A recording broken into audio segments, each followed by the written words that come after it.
Assalamualaikum warahmatullahi wabarakatuh. Selamat pagi, siang, sore, maupun malam. Om Swastiastu, salam nama budaya. Kami dari kelompok 1, kelas 15, 2A07, mata kuliah kalkulus ingin mempresentasikan tema sistem bilangan yang diajarkan oleh Ibu Esti Ningtyah Dwi Puspitasari, MSc. Ini adalah anggota kelompok kami dari kelompok 1, Iman Bagus Rahmatullah sebagai ketua tim, Nathaniel Lemuel Chandra sebagai penulis materi, Fauzan Akbar Wijaya sebagai penguji materi, Muhammad Riko Dwi Anggoro sebagai editor bahasa, Nicholas Romano sebagai desainer visual, dan saya sendiri, Muhammad Arif Ardiansyah sebagai pengembang media. Ini adalah daftar isi dari presentasi kami dengan tema sistem bilangan. Yang pertama adalah definisi, yang kedua pembahasan, selanjutnya implementasi, dan yang terakhir adalah kesimpulan. Bab pertama adalah definisi.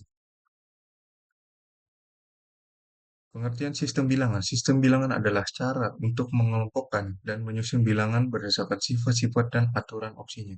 Sifat-sifat tersebut adalah sifat komutatif, sifat asosiatif, dan juga termasuk sifat distributif.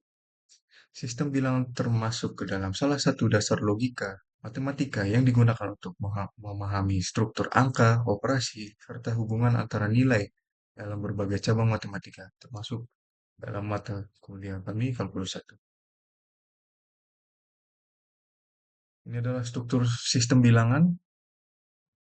Bilangan itu sendiri merupakan himpunan semua jenis angka, baik yang bisa dihitung secara nyata maupun yang digunakan dalam teori matematika, lanjutan, dan juga fisika.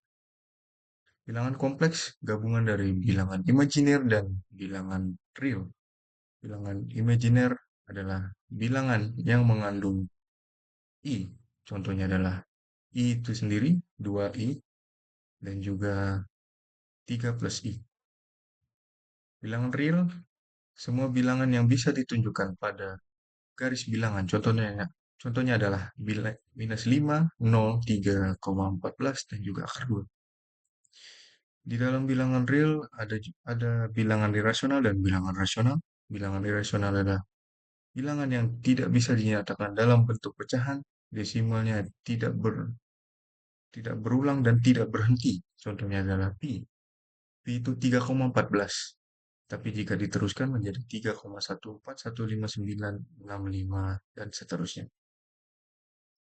Selanjutnya adalah bilangan rasional, bilangan yang bisa dinyatakan dalam bentuk pecahan A per B, di mana A dan B adalah bilangan bulat, A itu pembilang dan B itu penyebut, dan B itu tidak boleh nol atau dalam bahasa matematika itu B tidak sama dengan nol.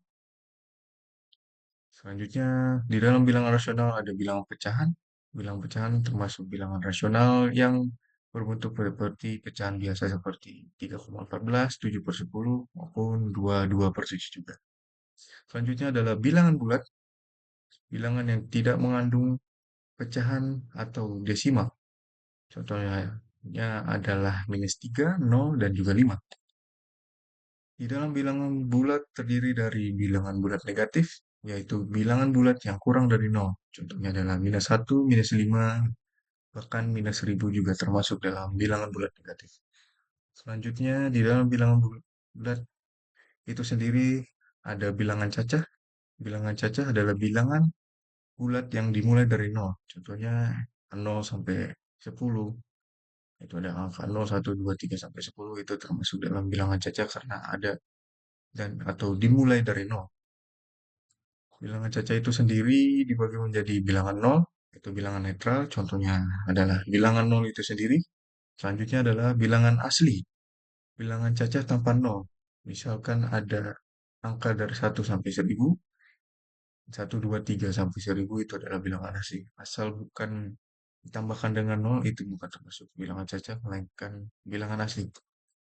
Di bilangan asli ini ada beberapa jenis bilangan genap, yaitu bilangan yang berkelipatan 2, contohnya adalah 2, 4, 6, 8, 10, 50, 100, itu adalah bilangan genap. Bilangan ganjil itu adalah bilangan yang tidak habis dibagi 2, contohnya adalah 1357, mungkin juga 103, 105, dan seterusnya itu adalah bilangan ganjil. Selanjutnya adalah bilangan prima. Bilangan prima adalah bilangan yang bisa dibagi satu dan dirinya sendiri. Contohnya adalah 2357. Kita ambil 7, bilangan yang bisa dibagi dengan 7 itu adalah bilangan satu dan bilangan 7 itu sendiri. Bilangan komposit sedikit berbeda dengan bilangan prima, yaitu bilangan yang bisa dibagi selain daripada 0 dan dirinya sendiri. Contohnya di sini adalah 4, 6, 8, dan 9. Kita bisa ambil contoh 8, itu bisa dibagi dengan 1, bisa dibagi dengan 2, 4, dan bilangan 8 itu sendiri. Di sini kita sekarang masuk ke bab 2, yaitu pembahasan setiap jenis bilangan. Yang pertama, kita ada jenis-jenis bilangan. Di sini ada bilangan asli yang terdiri dari bilangan ganjil, prima, dan komposit. Yang di sini sebagai contoh adalah 1, 2, 3, 4, dan 5. Lalu yang kedua ada bilangan bulat. Bilangan bulat ini terdiri dari bilangan asli, dengan 0, dan juga bilangan negatif. Contohnya di sini adalah min 2, min 1, 0, 1, dan 2. Lalu yang ketiga ada bilangan rasional. Bilangan rasional ini adalah sekumpulan bilangan yang bisa diekspresikan dengan bentuk pecahan, seperti 1/2, 1/4, 1/8, 3/4, dan juga 5/2. Lalu yang keempat adalah ada bilangan irasional. Bilangan irasional ini tidak bisa dirasionalkan menjadi pecahan biasa. Contohnya adalah akar 2 dan juga pi. Lalu yang kelima, ada bilangan real. Bilangan real ini adalah semua bilangan yang ada di garis bilangan yang dari min 1, 0, 1/2, akar 3, dan juga seterusnya. Lalu bilangan imajiner. Bilangan imajiner ini biasanya adalah bilangan khayal yang hanya terjadi pada bilangan akar negatif dan akar negatif bilangan pangkat genap seperti akar min 4.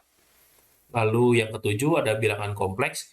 Bilangan ini adalah campuran dari bilangan imajiner ditambah bilangan real yang menghasilkan bilangan kompleks. Ya, selanjutnya ada notasi bilangan. Di sini kita bisa lihat untuk bilangan kompleks dinotasikan sebagai huruf C, bilangan real huruf R, bilangan rasional huruf Q, bilangan irasional I besar, bilangan bulat Z, bilangan asli N, dan untuk bilangan imajiner I kecil. Selanjutnya ada kita bahas untuk sifat-sifat bilangan real. Yang pertama ialah sifat komutatif, yaitu kita bisa lihat contoh untuk penjumlahan A plus B sama dengan B plus A, dan untuk perkalian A kali B sama dengan B kali A.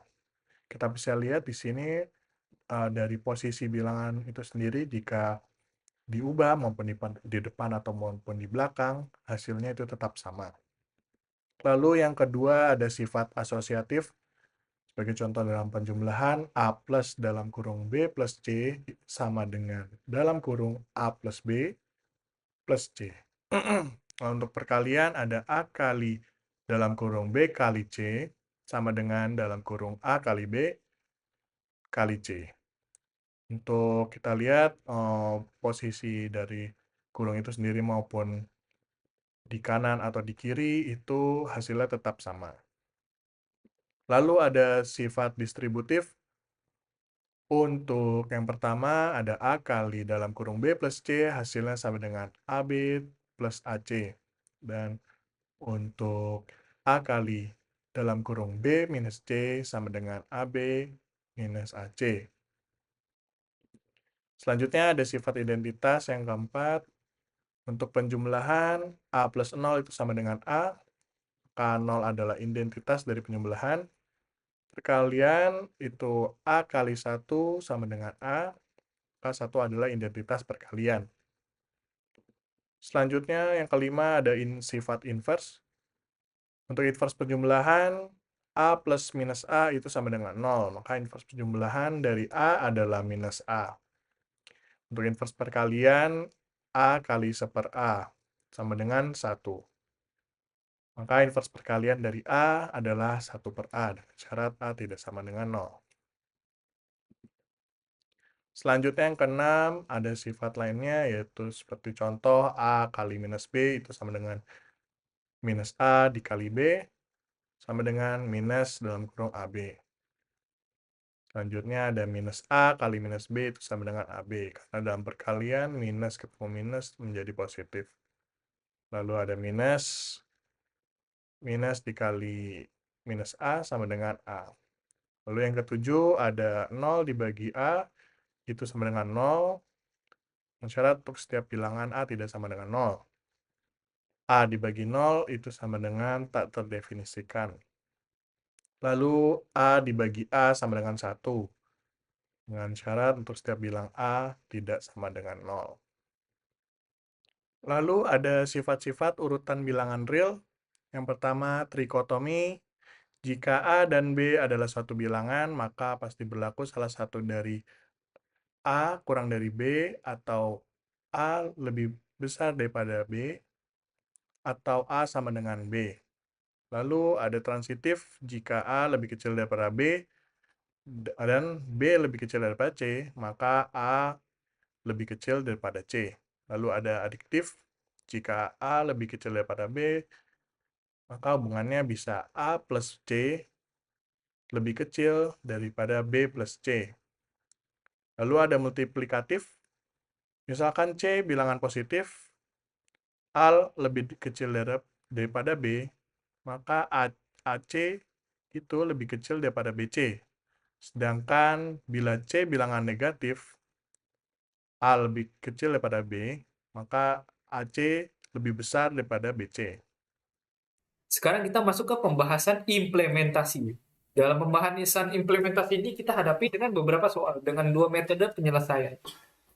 Yaitu salah satunya metode waktu tak hingga. Di sini saya akan menyampaikan cara mengerjakan soal dan metode ini. Di mana rumusnya X sama dengan A per 1 min R. Di mana A adalah suku pertama dan R itu rasio. Untuk soal pertama 0,1212 kita balik ke rumus ini.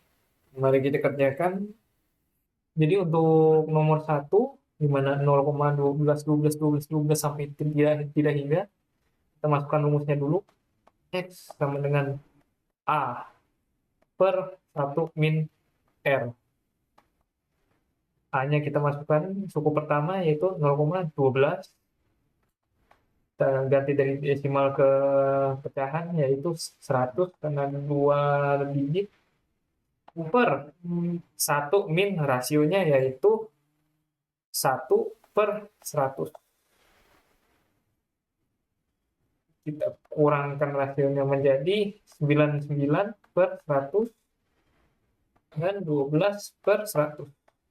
Kita coret dengan 12 per 99. Kita kecilkan lagi 12 per 99 menjadi 4 per 33. Jadi kita bagi 3. Dan kita sudah dapat kalau tidak bisa dikecilkan 4 per 33 untuk nomor 1. Untuk nomor 2 kita lakukan yang sama. Rumusnya adalah X sama dengan A per 1 min R. Kita masukkan suku pertamanya yaitu 234 per, ini kita ganti jadi pecahan yaitu 1000. Untuk R rasionya adalah 1 per 1000. Kita hitung dulu rasionya jadi 99 per 1000. 234 per 1000 di 234 per 99. Kita kecilkan lagi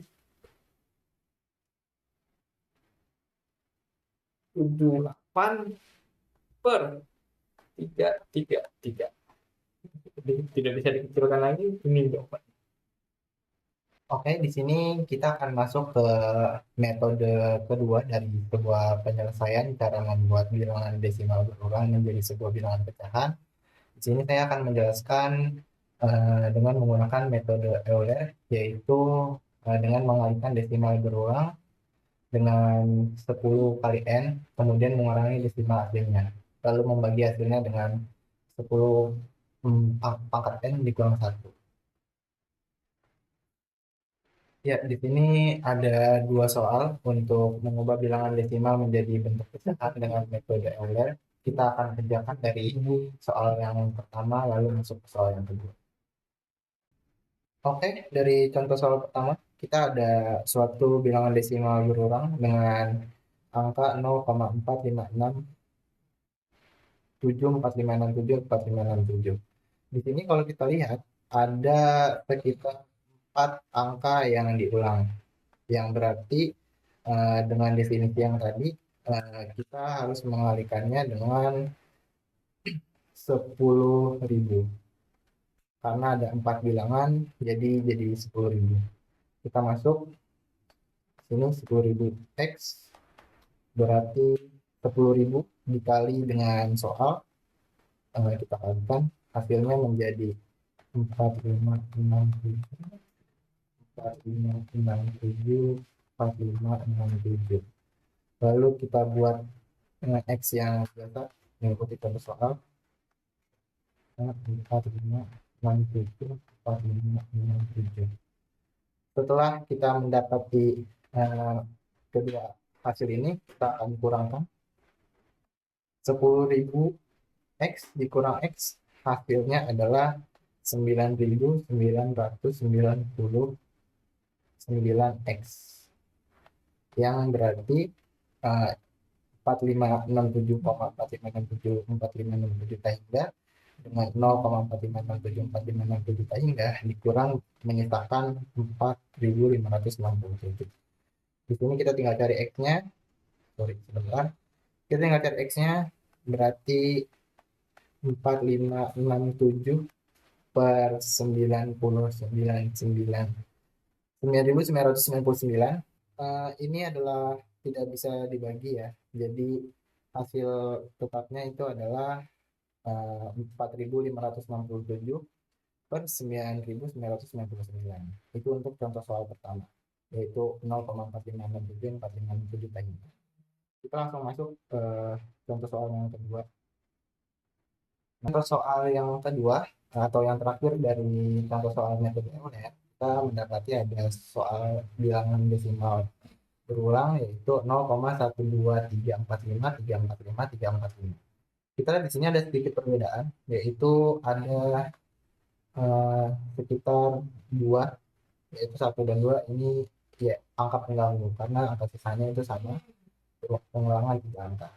Maka sebelum kita kalikan seperti biasa, kita harus membuat bilangan atau angka pengganggu ini hilang terlebih dahulu. Kita akan membuat angka pengganggu ini hilang terlebih dahulu, yaitu dengan cara kita tarik dari angka pertama 5 angka dari angka pertama seperti ini, lalu kita turunkan. Kita berarti mendapatkan 1, 2, 3, 4, 5. Karena ada 5 angka, maka ini sama dengan 100.000 X. 100.000 X. Jangan lupa ini kita kasih koma seperti ini.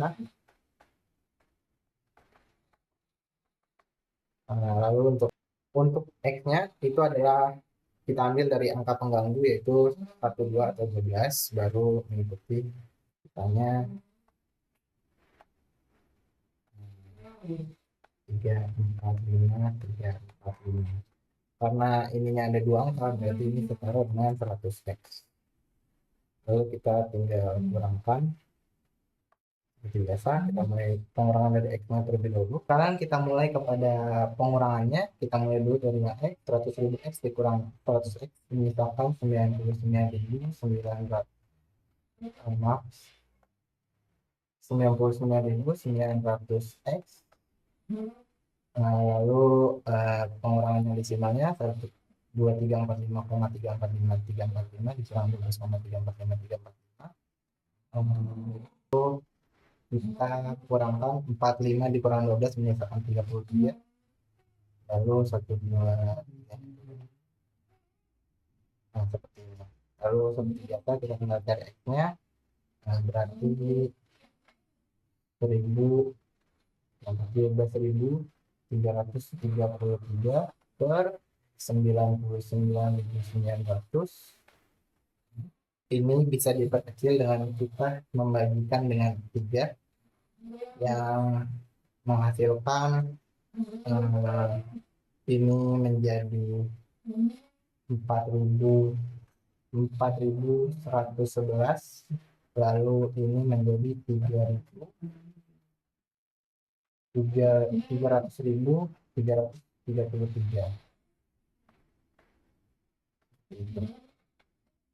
Dan itulah cara menyelesaikan atau mengubah bilangan desimal berulang dengan menggunakan metode Euler. Oke teman-teman, sekarang kita akan membahas tentang ketidaksamaan. Di mana yang ketidaksamaan yang kita akan bahas kali ini adalah ketidaksamaan kuadrat, di mana adalah bentuk ketidaksamaan dan bukan persamaan itu sendiri yang melibatkan fungsi kuadrat. Di mana kita punya ada 4 notasi. Yang pertama adalah kurang dari atau lebih kecil dari, terus ada lebih besar dari, terus ada juga kurang dari sama dengan, dan lebih besar dari sama dengan. Nah, mungkin itu gambarannya aja. Sekarang kita akan membahas langsung aja ke latihan soal supaya lebih paham. Oke teman-teman, di sini kita punya 2 soal ya. Soal pertama kita disuruh untuk menentukan ketidaksamaan. Soal kedua juga begitu, namun kita coba dulu yang soal pertama. Di mana di soal pertama kita dapat bahwa ini tuh x kuadrat dikurangin 7x ditambah 6 itu kurang dari 0. Nah, untuk menentukan ketidaksamaan ini, kita itu memerlukan yang namanya faktorisasi terlebih dahulu untuk mencari nilai x di kedua titik supaya kita bisa melakukan pengujian dengan garis selang. Pertama kita faktorisasi dulu. Caranya adalah apa yang dikali hasilnya negatif 7 dan apa yang ditambah hasilnya plus 6. Nah, kita dapat bahwa angka pertama itu adalah negatif 6 dan juga negatif 1. Kenapa? Karena negatif 6 ditambah negatif 1 itu kan hasilnya negatif 7, dan negatif 6 dikali negatif 1, negatif ketemu negatif hasilnya positif 6. Maka kita tulis di sini adalah negatif 6 dan juga negatif 1. Oke, kita dapat di sini, maka kita pindah luas, yang negatif jadi positif dan x kedua yang negatif juga jadi positif. Dari sini kita udah punya 2 titik. Oke. Kita bisa lihat di sini kita punya 2 titik. X sama dengan 6 dan X sama dengan 1. Maka dari kedua titik ini kita masukkan ke garis bilangan. Di garis bilangan ini kita lihat tanda dari ini. Apakah dia kurang dari, sama dengan, atau kurang dari aja. Nah di sini kan kita lihat ini kan kurang dari aja ya.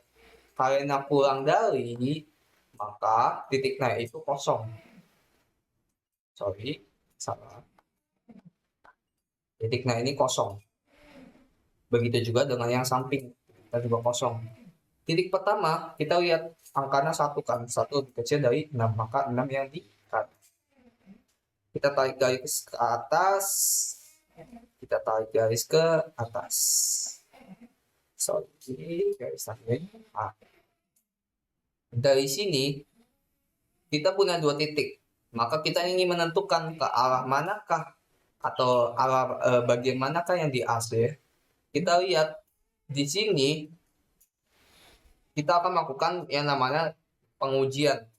Jadi kita ambil aja titik tengahnya di antara 1 sampai 6. Semisal mungkin 4 ya, atau 3. Kita pakai angka 3 aja mungkin ya, lebih gampang. Kita lihat, kita masukin ke bagian yang di sini. Oke. Maka menjadi 3 kuadrat dikurangin 7 dikali 3 ditambah 6. 3 kuadrat 9. 9 dikurangin 7 kali 3. 21 ditambah 6. Maka kita dapat adalah negatif dari 12 ya. 12 ditambah 6 hasilnya negatif 6. Maka bisa dibilang bahwa ini adalah negatif. Dan ini adalah positif dan positif. Selang-seling ya. Kalau misal kita belum percaya, kita coba lagi. 7. 7 kuadrat. Kita 7 ya. Kita pakai 7 kuadrat. Dikurangin 7 dikali 7 ditambah 6. 7 kuadrat ini kan 49. 49 dikurangi 49 ditambah 6, hasilnya pasti positif 6. Itu. Ini kalau misalnya kita belum percaya. Dan mungkin untuk memastikan, kita coba juga yang di samping kiri sini ya. Kita coba juga yang di samping ini. Misalnya 0. 0 kuadrat 0. 0 dikurangin 7 dikali 0, 0. Maka hasilnya positif 6. Jadi karena kita sudah ketahui positif bagian area yang positif dan negatif, maka kita lihat lagi ke soal. Di soal ini kita diminta untuk mencari negatif. Kenapa negatif? Karena ini kurang dari. Ketika dia lebih besar dari, maka kita mencari yang positif. Maka bisa kita tarik garis ini itu ke yang negatif. Nah, dari sini kita ketahui bahwa titik yang kita hasil adalah barisan ini. Maka kita ketahui bahwa X himpunan penyelesaiannya, kita ketahui bahwa himpunan penyelesaiannya itu adalah X, di mana X ini lebih besar dari 1 namun kurang dari 6. Dan X merupakan bilangan real. Dan ini tuh notasi dalam matematika ya. Kalau kita bisa belajar silogisme dan lainnya, kita ketahui ini artinya dat. Gitu kalau misalnya masih bingung. Sekarang kita masuk ke soal nomor 2 ya. Di sini soalnya mungkin agak beda ya. Kita lihat di sini minus 2x, kita ubah warna itu. Minus 2x kuadrat dikurangi 5x ditambah 3 itu kurang dari sama dengan 0. Nah, kita lihat di sini, kita tahu kan bentuk persamaan itu kan ax kuadrat tambah bx tambah c. Ini kan basicnya ya. Kita lihat di sini ax. Nah, diketahui ax-nya ini bukan x kuadrat biasa, tapi ada negatif 2. Gitu kan. Maka cara cepatnya adalah kita kalikan ini dengan nilai C. Maka kita dapat adalah x kuadrat negatif 5x ditambah negatif 2 dikali 3. Itu kan hasilnya negatif 6. Nah, dari sini barulah kita lakukan faktorisasi. Nah, ini sebetulnya cara cepatnya ya, supaya kita lebih cepat dan lebih mudah mengetahuinya. Maka apa yang dikali hasilnya negatif 5 dan apa yang ditambah hasilnya negatif 6. Kita dapat di sini adalah x negatif 6 dan x plus 1. Kenapa x negatif 6 dan x plus 1? Karena negatif 6 ditambah 1 hasilnya negatif 5 dan negatif 6 dikali 1 hasilnya negatif 6. Maka kita pindah luas ini. Karena tadi kita udah kalikan dengan nilai C, maka negatif 6 ini kita bagi dengan negatif 2. Sama, yang ini juga negatif 2. Maka kan hasilnya sebetulnya 6 dibagi 2 kan 3. Tapi karena ini negatif, maka hasil positif pindah luas jadi negatif 3. X pertama dan X kedua itu berubah jadi positif 1/2. Dari sini kita bisa lakukan dengan titik kunci. Yang pertama negatif 3 dan yang kedua adalah 1/2. Dari sini kita lihat di soal. Di soal ini kan dia kurang dari sama dengan ya, maka titiknya itu menjadi titik penuh. Kalau tadi tidak ada sama dengannya, maka titiknya titik kosong. kita tarik garis ke atas yang sama, ini juga kita tarik garis ke atas. Di sini kita ingin menentukan plus minus area plus dan negatif, maka kita lakukan titik kunci, kita cari angka tengahnya yaitu 0. Kita masukin ke soal negatif 2 0 pangkat 2 dikurangin 5 pangkat dalam kurung 0 ditambah 3. Ini kan hasilnya 0 ya, maka udah pasti hasilnya positif 3 kan. Berarti hasilnya positif, dan yang kanan negatif, kiri juga negatif. Ini udah pasti ya, selang-seling.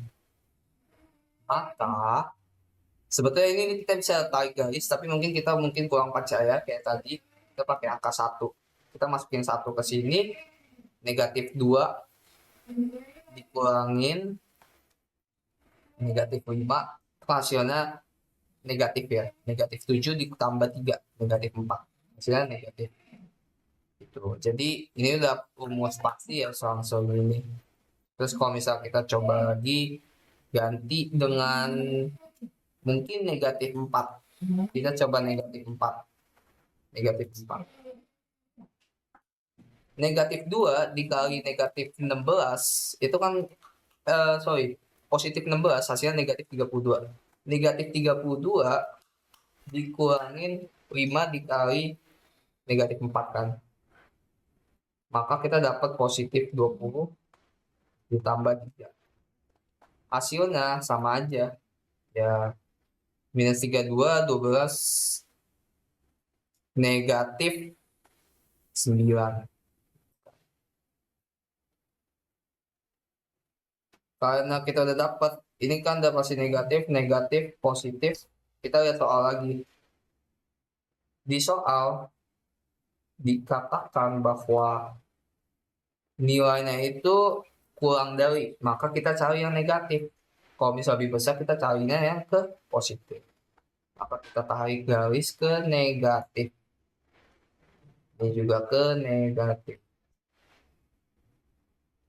Maka kita dapat area yang dihasil yaitu adalah X kurang dari negatif 3, tetapi X lebih besar dari 1/2.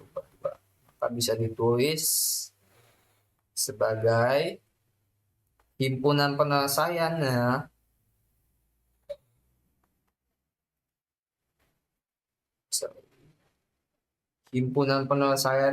adalah X, di mana X ini kurang dari negatif 3. Di tengah aja ya. Negatif 3 lebih besar dari X, tetapi X itu lebih besar dari 1/2.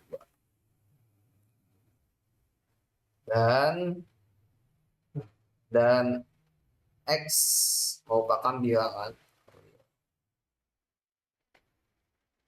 Oke, mungkin gitu aja ya teman-teman.